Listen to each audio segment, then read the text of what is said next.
Le Magic 6 Pro vient d'arriver après avoir sorti son Magic 6 Lite il n'y a pas très longtemps, je vous ai déjà présenté. Après avoir sorti le Magic V2, son smartphone pliant, le smartphone pliant le plus fin au monde, eh bien on en revient avec son Magic 6 Pro qui était le smartphone que j'attendais énormément. Je sais pas si vous vous souvenez, mais l'année dernière, j'ai énormément aimé le Magic 5 Pro qui était pour moi l'un des coups de cœur sur l'année 2023. Et là, le Magic 6 Pro, eh bien il n'est pas encore sorti à l'heure à laquelle je tourne cette vidéo, puisque je vous la montre tout de suite, vous en douterez, il vient de sortir. J'adore ce smartphone, il fait plein de jolies promesses, il est super intéressant, à commencer par son design. Honor nous dit que le design est inspiré des montres de luxe, avec le côté joaillerie, avec, vous allez voir au centre, eh bien, de l'arrondi dans un carré. Et bien évidemment la partie photo qui va ressortir énormément, avec un triple capteur photo et surtout un nouveau zoom périscopique, je vais vous montrer dans quelques instants, qui est super intéressant. La matière au dos, c'est un cuir vegan. Cuir vegan, vous l'aurez compris, c'est une appellation, ce n'est pas réellement du cuir. Il existe deux couleurs. La couleur que j'ai ici, c'est l'Epic Green. Honor nous annonce être inspiré des imprimés en relief de la maroquinerie de luxe. Je dois reconnaître que c'est quand même assez efficace. Mais il existe également un modèle noir, finition mat, sur une lame de verre. Le Magic 6 Pro est forcément l'évolution du Magic 5 Pro qu'on a connu l'année dernière, avec pas mal d'améliorations et surtout des nouveautés extrêmement importantes. Le Magic 6 Pro a réinventé sa partie photo par rapport au Magic 5 Pro. Il y a déjà le système de caméra, c'est le Falcon Capture 2.0, qui permettra de prendre des photos extrêmement rapidement, jusqu'à 30 photos en une seconde. Regardez là par exemple, j'ai posé mon smartphone devant mon logo Monsieur Greux, je laisse appuyer et c'est parti. C'est parti, ça shoot, ça shoot, ça shoot, ça shoot, ça shoot, ça shoot, ça shoot. 92 photos. Regardez les photos qui ont été prises, elles sont toutes très nettes. La taille de la batterie est aussi augmentée. On avait l'année dernière sur le Magic 5 Pro une batterie de 5100 mAh. Cette année, on passe à une batterie de 5600 mAh. On a 9,8% de capacité en plus. Mais surtout, ce qui a changé, c'est la technologie de la batterie. Aujourd'hui, on a une batterie en silicium carbone. C'est la même batterie qu'on retrouve aujourd'hui sur le Honor Magic V2. C'est une batterie extrêmement fine, de l'épaisseur d'une carte bleue, qui permet de gagner de la place à l'intérieur du smartphone. On a une recharge 80 watts filaire contre 66 watts filaire l'année dernière. On avait l'année dernière une recharge sans fil 50 watts. Cette année, elle passe à 66 watts. Et surtout, la grosse nouveauté au niveau de la batterie, c'est que cette fois-ci, on a une puce pour la gestion de l'énergie qu'on n'avait pas l'année dernière. Ça veut dire que le smartphone va mettre en place une stratégie de chargement pour venir optimiser le chargement de sa batterie. On retrouve également un algorithme de chargement pour les températures basses, mais aussi une meilleure gestion de l'énergie. On a donc trois éléments combinés ensemble qui vont venir totalement optimiser l'autonomie de votre smartphone. Avec la batterie en silicium carbone de deuxième génération, plus la puce Honor Power Enhanced E1, et bien évidemment la gestion de l'énergie d'un point de vue logiciel. On voit que l'autonomie a été retravaillée ici, c'est un très bon point. Maintenant, il y a un élément qui nous intéresse énormément, c'est tout ce qu'on va retrouver au niveau de l'écran de son smartphone. Parce que oui, on utilise son smartphone bien évidemment pour venir regarder des contenus, des films, des séries, pour jouer à des jeux, et pour ça, il nous faut un écran de qualité, à l'intérieur comme à l'extérieur. La première chose qu'on vient remarquer, c'est le Always On Display sur le plein écran. C'est-à-dire que votre smartphone affichera toujours un contenu, et ça en plein écran. Ça vient forcément consommer un peu plus au niveau de votre batterie, mais comme c'est un smartphone que je peux recharger très rapidement, ça ne pose pas de problème. On le déverrouille soit avec le capteur d'empreinte digitale très rapidement, soit par la reconnaissance de votre visage, puisque vous avez en haut, au niveau de la caméra de selfie, une reconnaissance en 3 dimensions. Ça permet de déverrouiller son smartphone très rapidement et de façon totalement sécurisée. Mais ce qui est vraiment incroyable cette année, c'est la luminosité qu'on vient retrouver sur le Magic 6 Pro. C'est un écran extrêmement lumineux. Si je pousse la luminosité à fond, vous n'allez strictement plus rien voir. Honor nous annonce une luminosité qui va de 2 jusqu'à 1600 nits, avec une luminosité de crête à 5000 nits, toujours plus. Il est évident que votre smartphone ne va pas rester en permanence à 5000 nits, mais lorsque vous êtes à l'extérieur et qu'il y a beaucoup de lumière, ça permettra de toujours pouvoir voir ce qu'il y a sur son smartphone. Autre élément qui est important, c'est le verre en nano crystal shield qui va être 10 fois plus résistant que les verres traditionnels. Honor nous annonce qu'il va venir résister à une chute d'1m60. Je vous présentais déjà il y a quelques temps le Honor Magic 6 Lite qui a un écran tellement résistant qu'on peut venir planter des clous avec. C'est pas le but, ne le faites pas chez vous. Ici, de la même manière, ne venez pas jeter votre smartphone d'une hauteur de 1m60. Mais ce que Honor veut nous dire ici, c'est qu'ils ont vraiment travaillé sur la technologie au niveau de leurs écrans pour apporter beaucoup de solidité au niveau de la dalle. Le Honor Magic 6 Pro a un écran AMOLED de 6,8 pouces de diagonale, un taux de rafraîchissement qui part de 1 Hz pour aller jusqu'à 120 Hz, ce qui apporte beaucoup de fluidité lorsque vous venez naviguer comme ça, 1 milliard de couleurs, et une résolution de 1,5K, c'est-à-dire 2800 pixels par 1280 pixels. On va retrouver ici deux certifications, Dolby Vision et HDR Vivid, et qui a surtout beaucoup de certifications pour venir prendre soin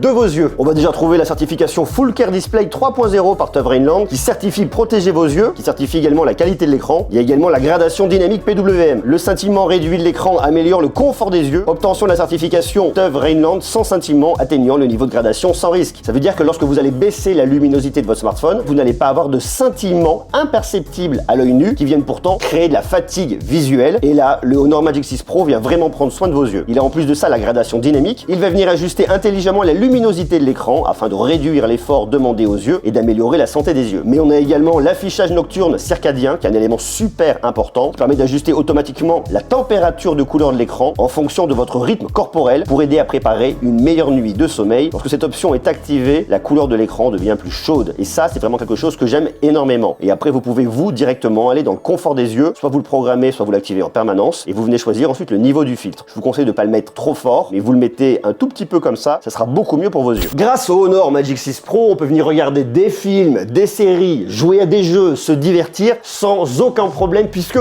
la santé de vos yeux est préservée, puisque votre cycle de sommeil est préservé et lorsque vous allez à l'extérieur, à la plage par exemple l'été, vous pouvez également venir consulter du contenu sans aucun problème puisque la luminosité est vraiment très bonne. Alors je vous parlais de jouer à des jeux il n'y a pas longtemps et ce qui est très important lorsqu'on veut venir jouer à des jeux, c'est d'avoir de la performance. Et ici aussi, le Honor Magic 6 Pro a beaucoup de performance. On retrouve ici la dernière puce de Qualcomm, le Snapdragon 8 Gen 3, qui est extrêmement performante. C'est bien évidemment une puce 5G. En plus de ça, vous avez 12 Go de RAM. Mais c'est pas n'importe quelle technologie de RAM, c'est la meilleure qu'on va retrouver aujourd'hui sur le marché, à savoir de la LPDDR5X. Et en plus de ça, vous avez la technologie RAM Turbo, c'est une technologie logicielle qui vous permet d'avoir 8 Go de RAM en plus. Ce qui se passe ici, c'est qu'il vient prendre dans votre stockage, puisqu'ici vous avez 512 Go de stockage, il va venir se servir ici pour vous apporter de la RAM virtuelle. Et à noter également qu'au niveau du stockage, la technologie c'est de l'UFS 4.0 qui est extrêmement efficace et qui apporte aussi un bénéfice au niveau de l'autonomie. Puisque, je vous l'ai déjà dit plusieurs fois, l'autonomie d'un smartphone, c'est pas uniquement la grosse capacité de sa batterie ici, 5600 mAh. Bien évidemment, il y a en plus cette puce de gestion de l'énergie, mais ce qui nous intéresse ici, c'est que le Snapdragon 8 Gen 3, lui, il est très bon au niveau de la gestion de l'énergie. La technologie de RAM, la LPDDR5X, va aussi apporter un bénéfice au niveau de la gestion de l'énergie, sans oublier la technologie de stockage, l'UFS 4.0. Mais il y a un autre élément qui est très important qui est venu apporter également ici Honor, c'est une puce de sécurité dédiée. Donc si vous êtes gamer, vous n'aurez aucun problème pour venir jouer sur le smartphone, avec une chambre de refroidissement qui a été améliorée. Il y a bien évidemment beaucoup d'IA qui est intégrée ici dans le Magic 6 Pro, mais qui arrivera mi-mars. Côté logiciel, Honor a également bien travaillé avec macOS 8.0, basé sur un Android 14, avec plein de fonctionnalités extrêmement intéressantes. Une technologie, moi ici, qui m'intéresse, la technologie AI Privacy Call, qui est pas nouvelle, mais qui est toujours très efficace, qui va venir minimiser les fuites sonores lors de vos appels téléphoniques pour venir protéger votre vie privée. La grosse nouveauté cette année, on la retrouve au niveau de la Magic Capsule. Je vais venir lancer un minuteur sur 2 minutes. Lorsque je quitte l'application, et bien voyez, j'ai mon contenu qui vient s'afficher en haut. Ça permet de toujours l'avoir sous les yeux, c'est quand même intéressant. Alors, ça va fonctionner au niveau du timer, au niveau de l'alarme, au niveau de l'enregistreur, au niveau des appels, au niveau du partage d'écran. Vous allez retrouver la Magic Capsule dans plein d'usages différents et c'est super intéressant. Et nous, ce qui va nous intéresser tout de suite, c'est la partie photo.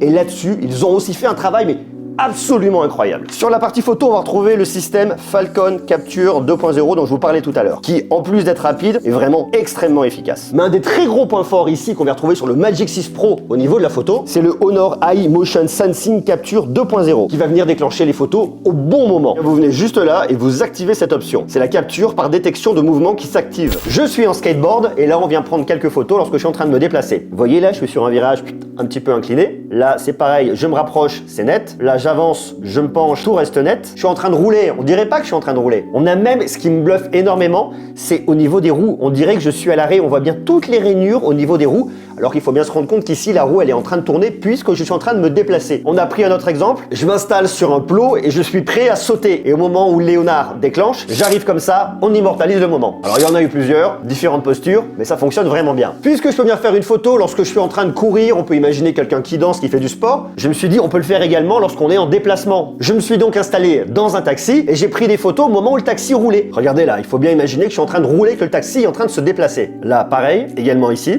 aussi. Alors vous voyez juste des petites gouttes de pluie, c'est les gouttes qu'il y a sur la vitre du taxi parce que bien évidemment, à Paris, il pleuvait ce jour-là. Mais vous en avez plein. Je suis vraiment bluffé. Et je me suis dit, puisque je peux le faire en taxi lorsque je roule dans Paris, est-ce que je pourrais pas le faire en train qui va forcément rouler beaucoup plus vite? Là, je suis en train de rouler, il a réussi à avoir la maison. On voit bien les reflets du train, les éclairages à l'intérieur du train, on devine un petit peu les sièges de côté. Là, on voit le smartphone, regardez, la maison que ça a photographié. Pareil, en arrivant ici, pas loin de la gare Clermont-Ferrand. Ça a pris énormément de photos et toutes les photos ont un résultat qui est vraiment bien. On se déplaçait quand même à très grande vitesse. Comme vous le voyez, on a 3 capteurs à l'arrière. On va déjà avoir un capteur principal de 50 mégapixels. Ça, c'est la caméra Super Dynamic Falcon H9000 qui ici aura surtout une ouverture variable pour les photos de nuit. Vous allez de f1.4 jusqu'à f2.0 qui ici, bien évidemment, va être totalement stabilisé optiquement. Ça, c'est le premier capteur. J'adore les ambiances qu'on arrive ici à retrouver. Je vous emmène en promenade la nuit à Paris. J'adore le rendu qu'on a au niveau des néons. Je trouve ça très doux. Cette ambiance bistrot parisien est très jolie. La lumière est aussi très bien gérée ici. L'ultra grand angle sera forcément moins bon, mais faut-il prendre des photos avec un ultra grand angle la nuit? Je suis pas convaincu. On peut venir zoomer, le rendu est vraiment préservé en x2,5, x5 et jusqu'en x10. x2,5 et x5, ça va. x10, c'est un peu trop, mais pour autant, le rendu reste correct. Ici aussi, au niveau du cirque d'hiver, l'ultra grand angle, x2, x2,5, x5, x10. Et on peut venir se promener un peu dans Paris. Je vous ai fait plein de photos différentes pour que vous puissiez apprécier l'ambiance parisienne de nuit. J'adore cette photo, je la trouve très jolie. La couleur est très bien maîtrisée. On voit en plus la pluie qui vient tomber. Je trouve ça juste très beau. Les façades sont belles, c'est préservé, c'est vraiment chouette. L'ultra grand angle sera forcément moins bon. On peut venir zoomer, c'est aussi très bon en 2,5. On voit bien les détails sur le dessous, c'est très sympa. On peut venir zoomer davantage, faut-il le faire? Pas forcément. Photo prise avec le capteur principal la nuit, c'est aussi très joli. Les teintes de peau sont très bonnes, très douces. Très bon détail au niveau des cheveux. L'arrière-plan est aussi très bien maîtrisé. Ici également. J'adore ces ambiances qu'on peut retrouver ici au niveau des voitures la nuit. Place de la République à Paris. L'ultra grand angle, on va venir oublier. On peut venir zoomer un peu plus, se rapprocher dans l'image. Là, je suis sur le zoom x2,5. Je vois la pluie qui tombe. Il y a cette ambiance un peu bleutée et rouge. C'est différentes lumières. Je trouve ça vraiment super joli. Je vous ai pris quelques autocollants aussi. Je trouve ça assez marrant. La pluie sur le lampadaire. La lumière est bien maîtrisée. Toute cette ambiance de pluie la nuit à Paris. La caméra de selfie, bien évidemment la nuit, qui reste convenable. Haute photo, place de la République. Regardez, l'ultra grand angle, on oublie, on peut venir se rapprocher. La statue qu'on trouve au centre de la place de la République et on peut venir se rapprocher jusqu'en x10. On va avoir un deuxième capteur, c'est l'ultra grand angle de 50 mégapixels avec un angle de 122 degrés qui permettra également de faire de la macro à 2,5 cm. Le résultat est convenable puisqu'on est sur l'ultra grand angle 50 mégapixels. Et ce qui est intéressant, c'est qu'on peut venir zoomer en x2 dans sa photo en macro. Ça nous permet d'avoir un peu plus de détails. Celle-là est pas mal. J'aime bien les couleurs. Et on peut venir zoomer à l'intérieur et récupérer davantage de détails, vous voyez, au niveau du pistil. Là, j'aime bien vous retrouver un peu la pilosité sur la plante et en venant zoomer dans l'image, on la voit davantage. Mais surtout, ce qui est vraiment très impressionnant, c'est le zoom périscopique 180 millions de pixels, qui aura un zoom optique x 2,5 et qui ira jusqu'à un zoom numérique x 100, mais qui est en plus une stabilisation à la fois optique plus une stabilisation électronique. La photo un peu plus traditionnelle et aussi extrêmement efficace. On est sur l'optique principale, on passe en ultra grand angle et après on va se rapprocher x2,5, x5, x10, x50, on perd forcément en qualité, et jusqu'au x100. On continue ici en se baladant un peu dans Clermont-Ferrand, vous voyez la cathédrale. Sur l'ultra grand angle, on perd un peu en piqué, mais la qualité reste vraiment bonne. x2,5, c'est très efficace. x5, une fois de plus, c'est super efficace. Comme vous avez un très gros capteur de 180 mégapixels, on peut venir zoomer dans le capteur sans perte de qualité. x10, qui est aussi très bon. On commence à voir quelques détails où la qualité sera un peu moins bonne, mais ça reste vraiment convenable. x50 et x100 est un peu trop lointain et le résultat n'est pas extraordinaire. On recommence ici. x1, ultra grand angle, x2,5, x5, x10, x50 et x100. On voit quand même le visage, ça reste toujours impressionnant. On a regardé sur le contre-jour, bien évidemment, grâce au HDR. Et ce qu'on voit et qui est vraiment intéressant, c'est que vous avez le soleil ici directement en face. On voit bien la façade des bâtiments, on voit bien les graffitis. D'ailleurs, on va venir voir ces graffitis de plus près en zoomant dans l'image. L'ultra grand angle reste aussi très bon grâce au HDR. Et on vient ensuite se rapprocher x2,5, x5, x10, x50 et x100. Le mode portrait est aussi très efficace. Vous voyez, je suis très bien détouré. On peut venir se rapprocher. On évite de venir trop près parce qu'arrive un moment, vous voyez, sur le haut de ma tête ici, il a un petit peu plus de mal. C'est la limite. Sinon, le résultat est quand même très bon. Sans oublier une caméra de selfie de 50 mégapixels. Plus un capteur TOF, Time of Flight, qui sera là pour la reconnaissance faciale en 3 dimensions. Les photos prises avec la caméra de selfie sont aussi très bonnes. Vous voyez, au niveau de la teinte de mon visage sur le côté, c'est très bien. Vous avez deux possibilités lorsque vous prenez des selfies, soit en x1, soit en x0,8. Dans les deux cas, ça fonctionnera bien. Et à contre-jour, le résultat est aussi très bon grâce au HDR. Et ce grand capteur que vous allez trouver, capteur principal, c'est un CMOS Honor customisé de 1 sur 1,3 pouces. C'est un capteur de très grande taille avec une plage dynamique élevée et qui permettra d'avoir des tailles de pixels de 2,24 micromètres lorsque la technologie Pixel Binding est activée. Le Honor Magic 6 Pro est aussi un smartphone très polyvalent avec plein de modes différents, le mode portrait, le mode cliché nocturne, le mode ouverture également. Vous avez le mode vidéo, vous pouvez filmer ici jusqu'en 4K à 60 images par seconde. Regardez, en plein jour avec le soleil à contre-jour, là, voilà, comme ça je vous balade un petit peu dans la jolie ville de Clermont-Ferrand. Je peux venir zoomer, me rapprocher x2, x2,6 et le max que j'ai c'est du x10 ici. Et je peux aller bien évidemment sur l'ultra grand angle également et venir me balader. Vous voyez, c'est quand même vachement bien stabilisé. Sur la caméra de selfie, x1, x0.8 avec le petit contre-jour derrière, le HDR, c'est magnifique, ça marche bien. Donc là, je peux venir filmer en super nuit. En super nuit, je suis uniquement en 4K, 24 images par seconde. Je vais pas avoir de 30 images par seconde, mais c'est vraiment un mode dédié tout particulièrement à la vidéo de nuit. Il y a également d'autres options qui existent, film, pro, sans oublier un nouveau mode qui est le mode Light Painting, qui vous permettra de faire des traînées lumineuses, des graffitis lumineux, de l'eau de soie ou encore de la poussière d'étoiles. Ça, c'est vraiment bien pour les créatifs. Je vous parlais de la résistance de l'écran il y a quelques instants, mais une autre résistance qui nous intéresse et qui est très importante ici, eh bien, c'est la résistance à l'eau et à la poussière, puisque oui, le Honor Magic 6 Pro est certifié IP68, donc résistant à l'eau et à la poussière. S'il pleut, s'il tombe quelque part dans l'eau, vous n'aurez absolument ici aucun problème. Le Honor Magic 6 Pro est donc un smartphone extrêmement polyvalent, très résistant et que vous pouvez commander bien évidemment au tarif de 1299,90 €. Et vous avez une offre de lancement qui est vraiment extrêmement intéressante du 25 février jusqu'au 26 mars. Honor vous offre sa nouvelle tablette, la Honor Pad 9, d'une valeur de 399,90 €. Et grâce au code qui s'affiche à l'écran, profitez d'une remise de 130 € supplémentaires jusqu'au 26 mars. Donc si vous êtes intéressé par le Honor Magic 6 Pro, c'est aujourd'hui le bon moment de venir l'acheter. Je vous mets bien évidemment un lien juste en bas dans la description pour non seulement venir découvrir le Honor Magic 6 Pro, mais en plus de ça, l'acheter dans les meilleures conditions. Et comme je vous le disais tout à l'heure, je vous présentais il n'y a pas très longtemps le Honor Magic V2, le nouveau smartphone pliant de Honor, qui est aujourd'hui le smartphone pliant le plus fin du monde. Allez voir cette vidéo et je compte sur vous pour me dire ce que vous en pensez.